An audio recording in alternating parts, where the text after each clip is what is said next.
परखता है और करता है आपको आगाह। कंट्रोल रूम कॉलिंग, क्योंकि आपकी हिफाजत सबसे पहले। इस कार्यक्रम के प्रायोजक हैं पूरे परिवार का हेल्थ टॉनिक हाइड्रोफॉल। विश्वामित्र इंडिया परिवार हर कदम विश्वास के साथ।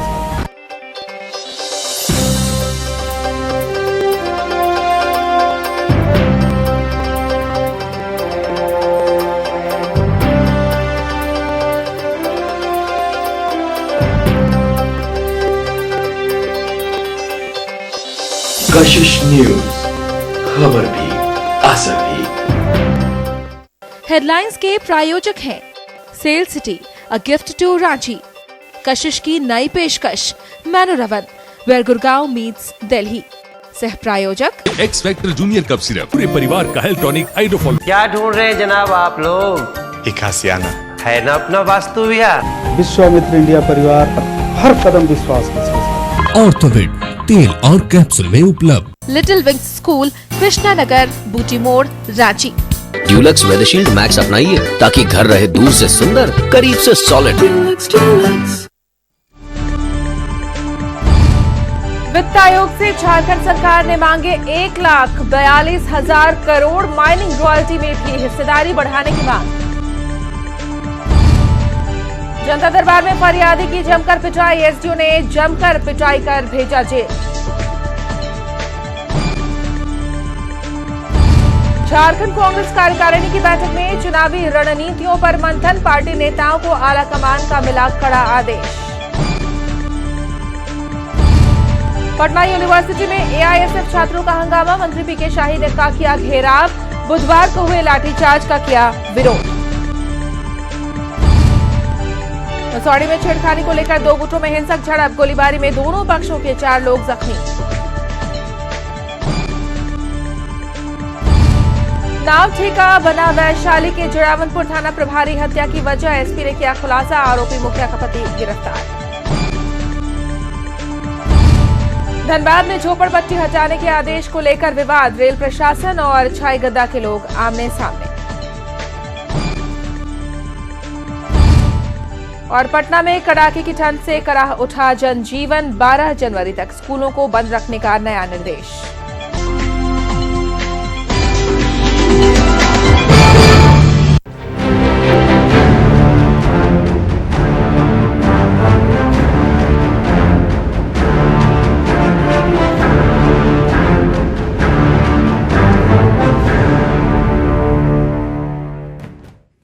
नमस्कार, मैं हूं अनुपमा। कशिश की नई मुहिम शुरू हो चुकी है। ये मुहिम आपको न सिर्फ हकीकत से रूबरू करा रही है, बल्कि व्यवस्था को लेकर आपके अंदर तड़पते सवालों के जवाब भी तलाश रही है। दरअसल ये मुहिम तंत्र को दुरुस्त करने के लिए है, क्योंकि मुहिम तंत्र को जिम्मेवारी का एहसास कराने के लिए है, क्योंकि ये मुहिम कशिश की कोशिश है।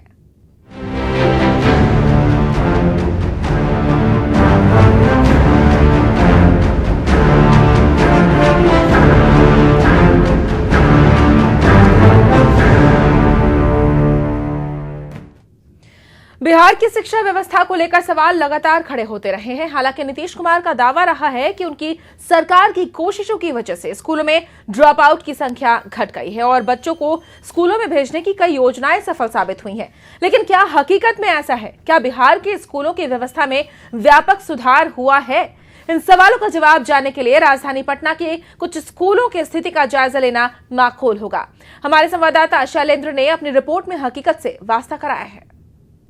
देश के 50 शहरों में पटना सबसे पिछले पायदान पर है। आखिर पटना क्यों पिछड़ा, इस सवाल का जवाब ढूंढने हम निकल पड़े हैं। सरकार वादे तो काफ़ी करती है, लेकिन वादे पूरे नहीं कर पाती। आप इसी से अंदाज़ा लगा सकते हैं, ये कोई सुदूर ग्रामीण इलाके का कोई गांव नहीं, कोई किसी गरीब का घर नहीं, बल्कि बिहार सरकार का प्राथमिक विद्यालय है। वो भी पटना के बोरिंग रोड इलाके में, जहाँ पर बड़े बड़े आलीशान भवन बने हुए हैं, आलीशान बंगले हैं, यहाँ बड़ी बड़ी गाड़ियाँ दौड़ती हैं। सरकार के कई बड़े अधिकारी, सरकार के कई मंत्री इस इलाके में रहते हैं, लेकिन यहाँ का जो प्राथमिक विद्यालय है उसकी हालत आप देख सकते हैं। किस तरीके से झोपड़पट्टी में प्राथमिक विद्यालय चलते हैं। क्लास भी बनाए गए हैं, बेंच भी यहाँ है, ब्लैक बोर्ड भी हैं, सब कुछ है। हालांकि ठंड के वजह से बिहार सरकार ने स्कूलों को बंद कर दिया है।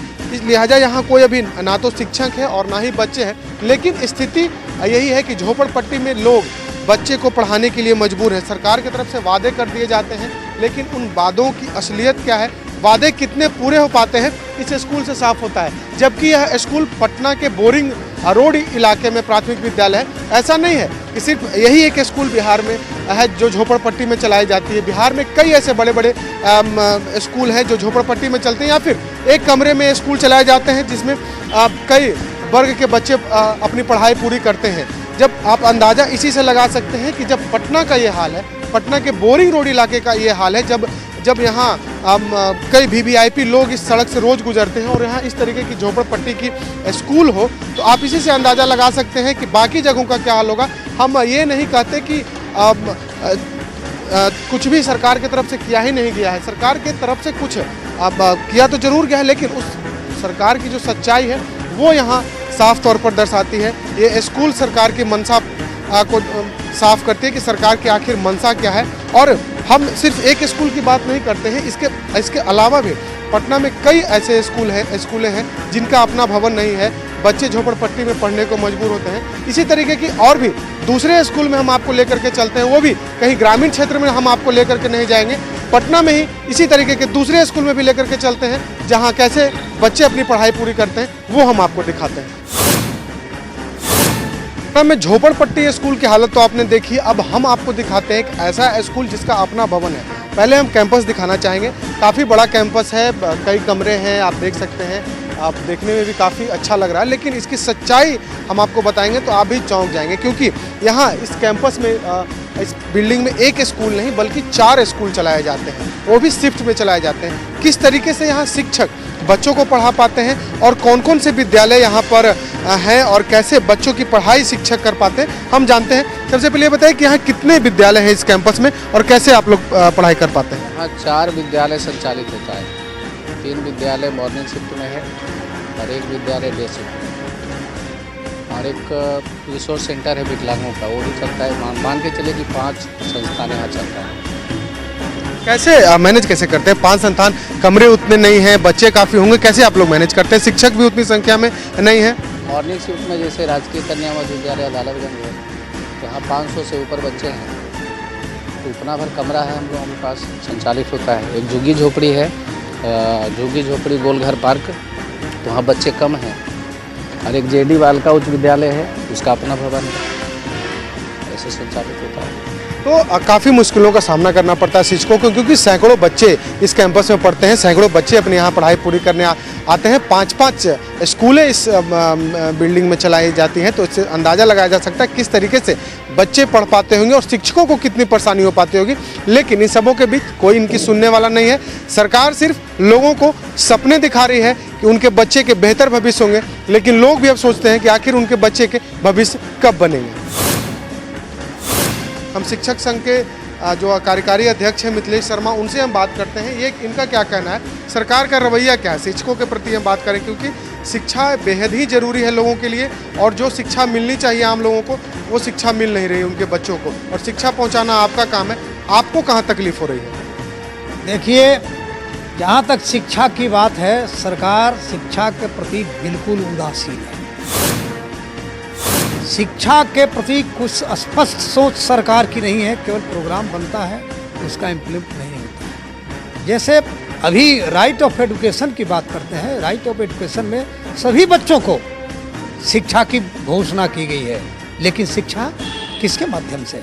शिक्षक ही नहीं हो, इंफ्रास्ट्रक्चर नहीं हो, जो फैसिलिटियाँ विद्यालय को मिलनी चाहिए वो नहीं हो, तो आखिर शिक्षा कैसे देंगे शिक्षक?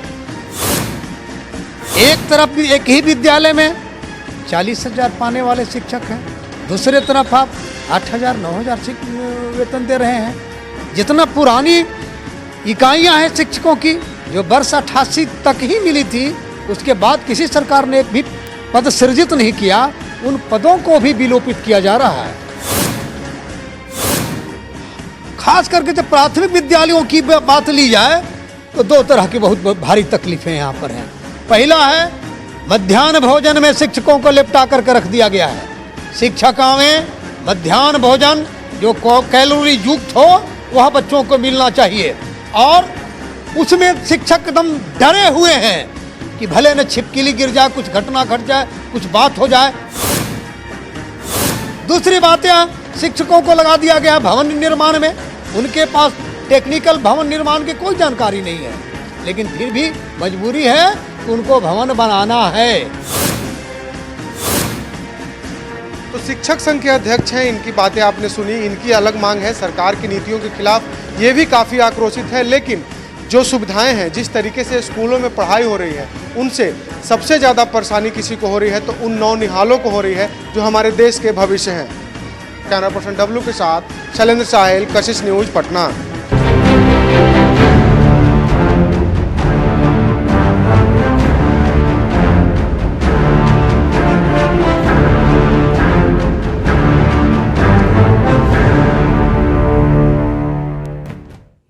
बिल्कुल पिछड़ गया पटना मेरा। हम इसलिए बार बार ये बातें कह रहे हैं क्योंकि अब तक जो हमने आपको खबरें दिखाई वो ये साबित कर रही हैं कि पटना में जो कुछ भी दिख रहा है, खासतौर पर हम पटना की बात इसलिए कर रहे हैं क्योंकि सिर्फ अगर राजधानी का हाल ऐसा है तो बिहार के अलग अलग जिलों का हाल कैसा होगा। आज शिक्षा व्यवस्था की हम बात कर रहे हैं। सहयोगी शैलेंद्र भी हमारे साथ पटना से, उनका रुख करेंगे।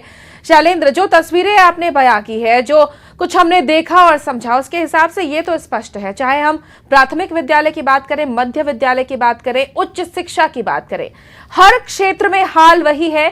बच्चे अगर किसी तरह स्कूल पहुंच जा रहे हैं तो शिक्षक नहीं है, शिक्षक हैं तो हेडमास्टर नहीं है, हेडमास्टर है तो भवन नहीं है, भवन है तो भूमि नहीं है। ऐसे कैसे होगा विकास? कैसे पढ़ेंगे बच्चे? कैसे संवरेगा भविष्य? जी देखिए, जो तस्वीर हमने दिखाई वो सिर्फ पटना की तस्वीर है, राजधानी पटना की, वो भी पटना के उन व्यस्तम इलाकों की जिसे वीवीआईपी मोहल्ला कहा जाता है। इससे सहज अंदाजा लगाया जा सकता है कि बाकी पूरे बिहार की तस्वीर क्या है, उन जगहों की तस्वीर क्या है जहां पर लोग पहुंच नहीं पाते हैं, जहां पर गाड़ियां नहीं पहुंच पाती हैं, सड़कें नहीं है, बिजली नहीं है। तो उन जगहों की क्या तस्वीर होगी, वहां पर कैसे बच्चे स्कूलों में पढ़ते होंगे, कैसे उसके भवन होंगे। जब पटना की यह स्थिति है, पटना में स्कूल या तो झोपड़पट्टी में चलाए जा रहे हैं या फिर ऐसे भवन में जहां पर एक भवन में पांच स्कूलें चलाए जाते हों।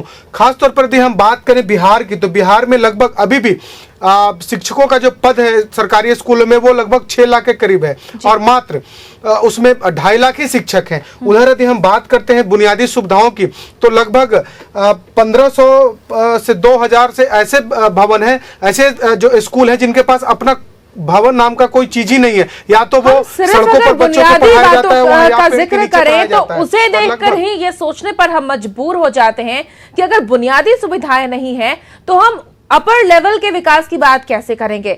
हम इन तमाम मुद्दों को खंगालेंगे, तमाम परेशानियों को जानेंगे और क्यों विकास नहीं हो पा रहा उन स्कूलों का, उन भवनों का, वो भी हम खंगालेंगे। लेकिन यहाँ हमें एक शैलेंद्र छोटे से ब्रेक के लिए रुकना होगा। आप बने रहिए हमारे साथ, दर्शक भी बने रहे हमारे साथ।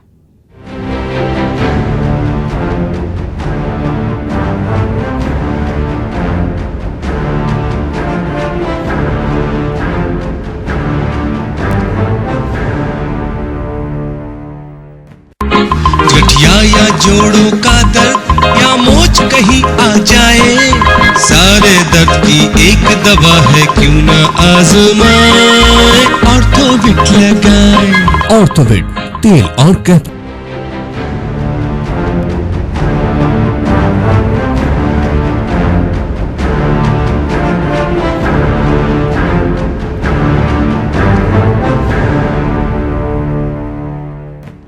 चलिए एक बार फिर चलते हैं पटना। सहयोगी शैलेंद्र हमारे साथ बने हुए हैं, उनका रुख करते हैं एक बार फिर। शैलेंद्र, हम जिक्र कर रहे थे बुनियादी सुविधाओं की। स्कूलों में, कॉलेजों में बुनियादी सुविधाएं नहीं है, भवन नहीं है, बेंचेस नहीं है, ब्लैक बोर्ड नहीं है, किताबें नहीं है। क्यों आखिर ये परेशानी है? परेशानियां कहाँ रह जाती है? सरकार तो दावे करती है कि हमने बहुत काम किया है, ड्रॉप आउट की संख्या जो अब तक रही है परेशानी वो कम हो गई है, लेकिन आंकड़े तो बताते हैं कि ड्रॉप आउट में लगातार इजाफा हुआ है, ड्रॉप आउट लगातार बढ़ता जा रहा है।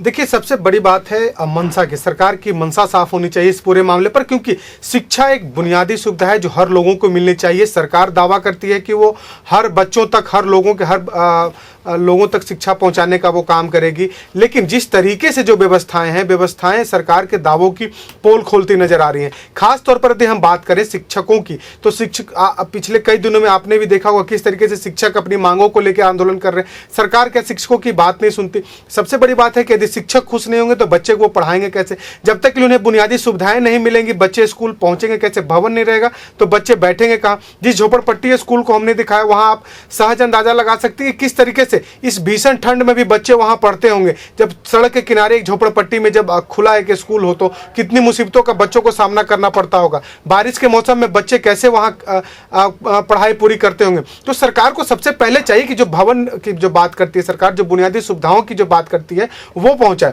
यदि हम दूसरे तरफ बात करते हैं तो अभी भी लगभग 20,000 ऐसे स्कूल हैं बिहार में जिसमें टॉयलेट की व्यवस्था नहीं है। लगभग 9,000 ऐसे स्कूल हैं जहां पर पीने के पानी की व्यवस्था नहीं है। तो इससे आप अंदाजा लगा सकते हैं कि बच्चे आखिर कैसे उसमें पढ़ते होंगे। एक अच्छे परिवार के जो बच्चे होते हैं उन्हें सरकारी स्कूल में नहीं भेजा जाता। सरकारी स्कूल में वैसे ही बच्चे को भेजा जा रहा है जिनके गार्जियन आर्थिक तंगी में है, मजबूरी में वो अपने बच्चों को स्कूल छात्राओं के लिए, यानी कि जो महिला कॉलेजेस है, महिलाओं के लिए, लड़कियों के लिए स्कूल है, वहां की छात्राएं खुले में शौच में जाने से पहले 10 बार हिचकिचाएंगी। और वाकई ऐसे में स्कूल तक बच्चे पहुंचेंगे क्या? वो पीछे हटते जाएंगे। मिड डे मील की वही व्यवस्था है, बच्चे खाना खाने से हिचकने लगे हैं।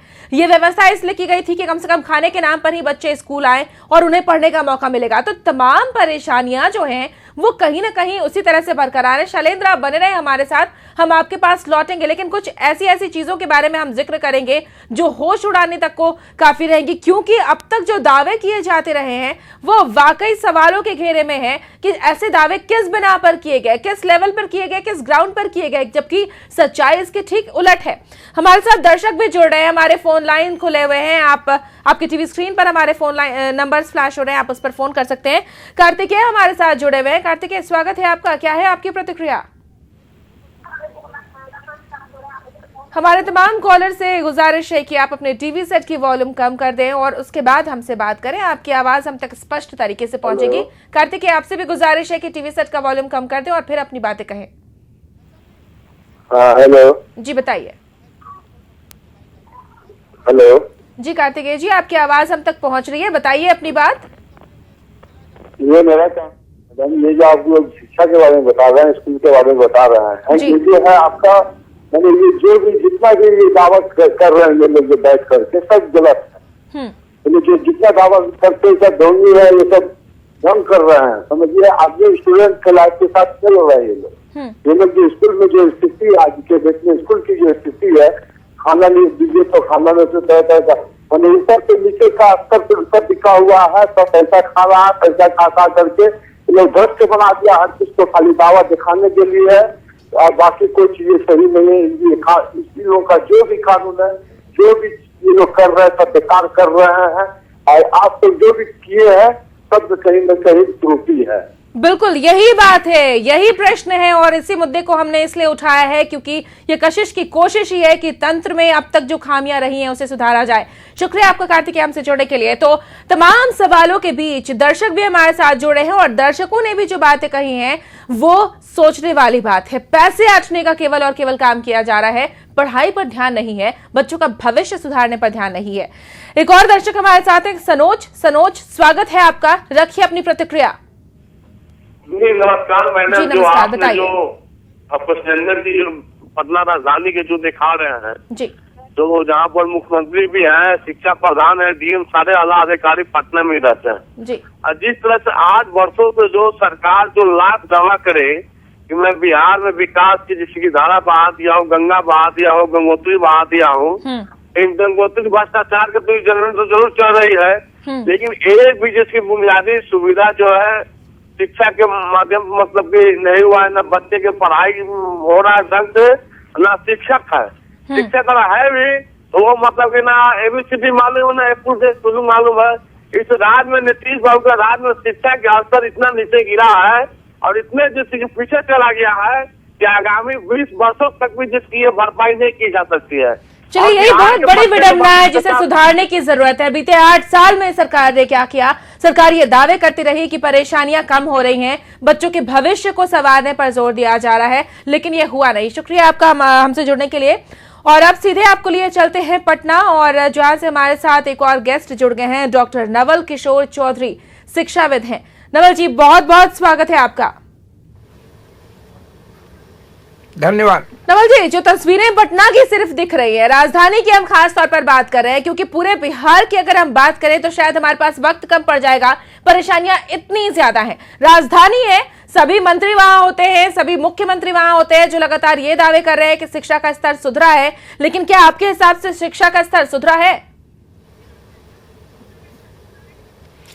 जहां तक उच्च शिक्षा का प्रश्न है, शिक्षा पूरी तरह ध्वस्त है, सुधरने के बजाय पीछे गया है।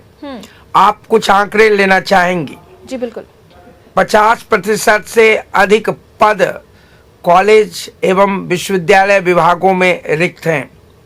पिछले 2 दशकों में जो नियुक्तियां हुई हैं, उन शिक्षकों की गुणवत्ता पर गंभीर प्रश्न चिन्ह हैं।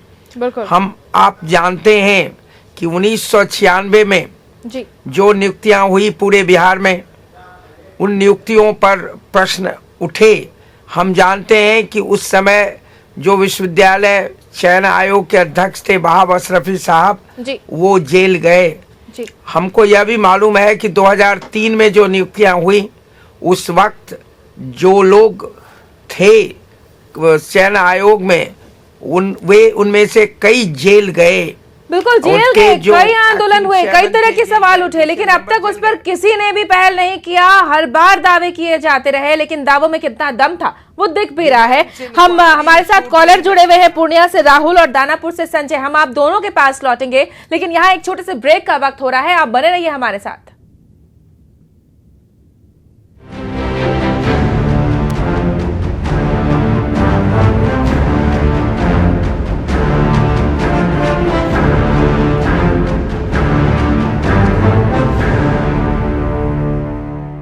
सर्वोदय पब्लिक स्कूल, जहां ट्रेन्ड एक्सपीरियंस्ड टीचर्स के द्वारा स्वच्छ वातावरण में मौजूद हैं कंप्यूटर एंड स्मार्ट क्लासेस जैसी सभी अत्याधुनिक सुविधाएं। सर्वोदय पब्लिक स्कूल, बैजुरी, धांकी, कतरास, धनबाद और राहे, रांची, झारखंड। खून बढ़ाए, शक्ति दे, सौंदर्य निखारे, पूरे परिवार का हेल्थ टॉनिक हाइड्रोफॉलविन। डर मत, झुक मत, चलते रह, रुक मत, साहस की ओर चल रही तो सेहत, मेहनत, स्वाद, शक्ति और सबरी, तू अबला नहीं अब सबला है। सुनिए सखी, देखिए मेरे साथ। इस कार्यक्रम के प्रायोजक हैं इमेज राइटर 365 पेश करते हैं बिहार में पहली बार अपने टैलेंट को दुनिया में दिखाने का मौका। आपको डॉक्टर की नहीं, डॉक्टर डेक जेल की जरूरत है। किन लबों पर इंसाफ की फरियाद, कहां पनपा आक्रोश से इनकलाब, जहां गर्व करना सिखाती विरासत, बेचैन रहती जहां पर सियासत, उस गौरवशाली सूबे की दैनिक गाथा सुनाएगा पल पल झारखंड, हर शाम 7:30 बजे। इस कार्यक्रम के प्रायोजक हैं। क्या ढूंढ रहे हैं जनाब आप लोग? एक आसियाना है ना अपना वास्तु विहार। विश्वामित्र इंडिया परिवार हर कदम विश्वास के साथ। मुल्क हो या सरहद पार, अजीबो गरीब नजारे हैं हजार, सातों महाद्वीप और 7 समंदर पार।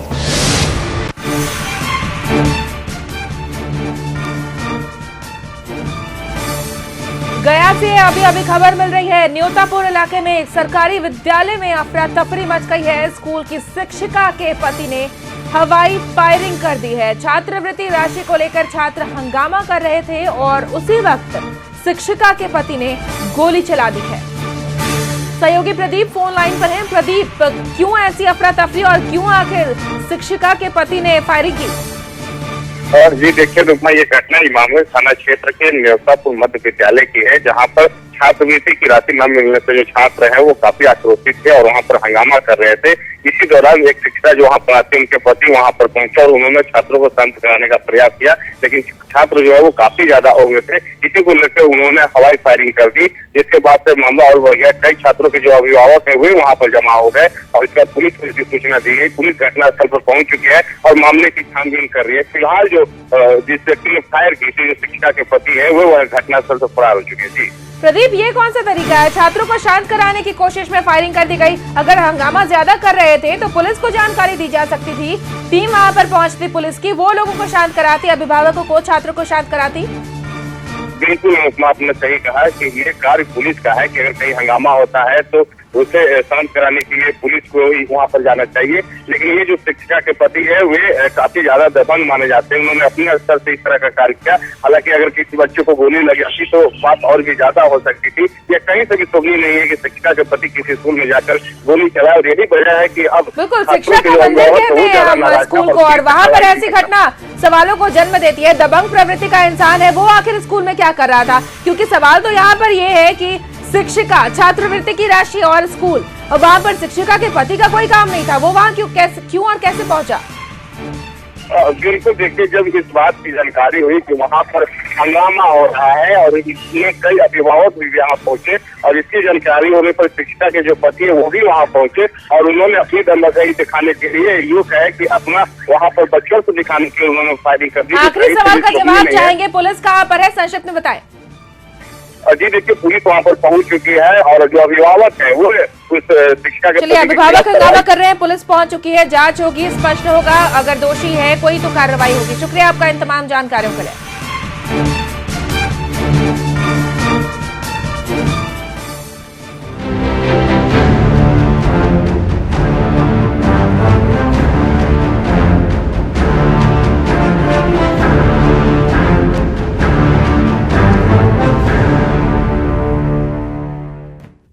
शिक्षा की बात हो रही है और जो खबर सामने आई गया से वो भी चौंकाने वाली है। स्कूल में गोली चलती है, दबंग प्रवृत्ति का आदमी स्कूल जाता है, कोई और होता है स्कूल में, किसी और की जरूरत होती है, पहुंचता कोई और है। हंगामे को देखते हुए छात्रवृत्ति की राशि नहीं मिली छात्रों को, वो अलग परेशानी का सबब है। डॉक्टर नवल किशोर चौधरी शिक्षाविद हैं जो हमारे साथ पटना से जुड़े हुए हैं। सहयोगी शैलेंद्र भी हमारे साथ बने हुए। शैलेंद्र, देखा आपने कैसे छात्रों ने हंगामा किया तो कैसे दबंग प्रवृत्ति के लोगों ने फायरिंग कर दी। जो माहौल दिखता है वो माहौल भी कहीं ना कहीं स्थिति को बिगाड़ने में काफी ज्यादा मायने रखता है। ये हम इस पर हम बात करेंगे, इस पर हम चर्चा करेंगे नवल जी से, लेकिन फिलहाल एक दर्शक है हमारे साथ, राहुल जुड़े हुए हैं। राहुल, स्वागत है आपका, रखिए अपनी प्रतिक्रिया। जी जी जी जी बताइए। जी आपसे गुजारिश है कि आप अपने टीवी सेट का वॉल्यूम कम कर दें और उसके बाद अपनी बातें रखें। मैडम, है कि स्कूल में प्राइमरी एजुकेशन कोलैप्स कर गया है और इसमें अब लग नहीं रहा है कि कोई सुधार होगा, ये हाथ से निकल गया है जी। और आने वाले विगत 10 वर्ष में हमें लगता है कि सरकार कुछ कर पाएगी जी। कहा कि कहीं टीचर नहीं है, पूरा कोई पैसा नहीं है, कहाँ साफ सफाई होगी। लेकिन सरकार दावे कर रही है कि वो बहुत कुछ कर रही है, ड्रॉप आउट की संख्या खत्म हो गई है लगभग, और अब जो स्तर है वो सुधर रहा है, जो टीचर्स हैं उनकी बहाली भी हो रही है, भले ही वो ठेके पर हो रही हो, भले ही उनका नियोजन नहीं हो पाता हो, भले ही उन्हें प्रमोशन नहीं मिलता हो। खैर, शुक्रिया आपका हमसे जुड़ने के लिए। कन्हैया हमारे साथ जुड़े हुए। कन्हैया केसरी, स्वागत है आपका, रखिए अपनी प्रतिक्रिया। जी नमस्कार। जी बताइए। नमस्कार। हमारे तमाम कॉलर से हमारी गुजारिश है कि प्लीज अपने टीवी सेट का वॉल्यूम कम कर दें क्योंकि आपकी बातें हम तक पहुंचने में बहुत परेशानी होती है तकनीकी वजहों से। हेलो जी बताइए। हाँ, मेरा कहना मतलब देखिए, पटना का हम लोग का राजधानी है बिहार का, जिस तरह से ये नीतीश जी आए थे तो बड़ा उम्मीद था हम लोगों की पटना का मतलब स्थिति बहुत सुधरेगा। आज बिजनेस से लेकर के दुकानदार जो भी है, बड़े बड़े व्यापारी वगैरह, मारूगंज मंडी है, जो भी है मार्केट में आपको गोविंद मित्रा रोड वगैरह जो भी है, दवा का मंडी, हर जगह को व्यवस्था है और कहीं भी सेफ नहीं है कोई भी व्यापारी, बड़ा व्यापारी। जो भी स्थिति है कि आज के डेट में पिछला जो 10 साल पहले का 8 साल पहले का जो समय था वो रिटर्न आ रहा है। मतलब कहीं से भी कानून का व्यवस्था जो है पहले वाला फिर दोबारा आ रहा है। मेरा ये कहना है कि इसको सुधारना बहुत जरूरी है। बिल्कुल, प्राइमरी एजुकेशन कोलैप्स करने की आप बात कर रहे हैं, लेकिन हमें तो उच्च शिक्षा का भी स्तर कुछ वैसा ही दिखता है। खैर, शुक्रिया आपका हमसे जुड़ने के लिए। पटना यूनिवर्सिटी से विकास हमारे साथ जुड़े। विकास, स्वागत है आपका, रखिए अपनी प्रतिक्रिया। जी, मैं बोल रहा हूँ पटना यूनिवर्सिटी से, मैं पीएचडी किया हूँ, नेट हूँ, जेआरएफ हूँ, हिस्ट्री डिपार्टमेंट से। जी, रखिए अपनी प्रतिक्रिया। प्रोफेसर मैं बोल रहा हूँ बिहार में क्या प्राइमरी से लेकर हायर एजुकेशन तक क्या स्थिति है, इसके जीता जागता उदाहरण प्रोफेसर चौधरी साहब जैसे शिक्षाविद और ईमानदार कर्तव्यनिष्ठ शिक्षक आपके स्टूडियो में बैठे हुए हैं कि कल किसी तरह विश्वविद्यालय से अपना जान बचाकर निकाले गए हैं गलत डिग्री देने के लिए, पीएचडी के लिए, और इन पर लोग दबाव बनाते हैं। यहाँ एक स्थिति हो गई है कि पीएचडी की डिग्री बिक रही है। पीएचडी लोग, बड़े बड़े पैरवी पुत्र वाले लोग पीएचडी की डिग्री पैसे पे ले रहे हैं और वो लोग असिस्टेंट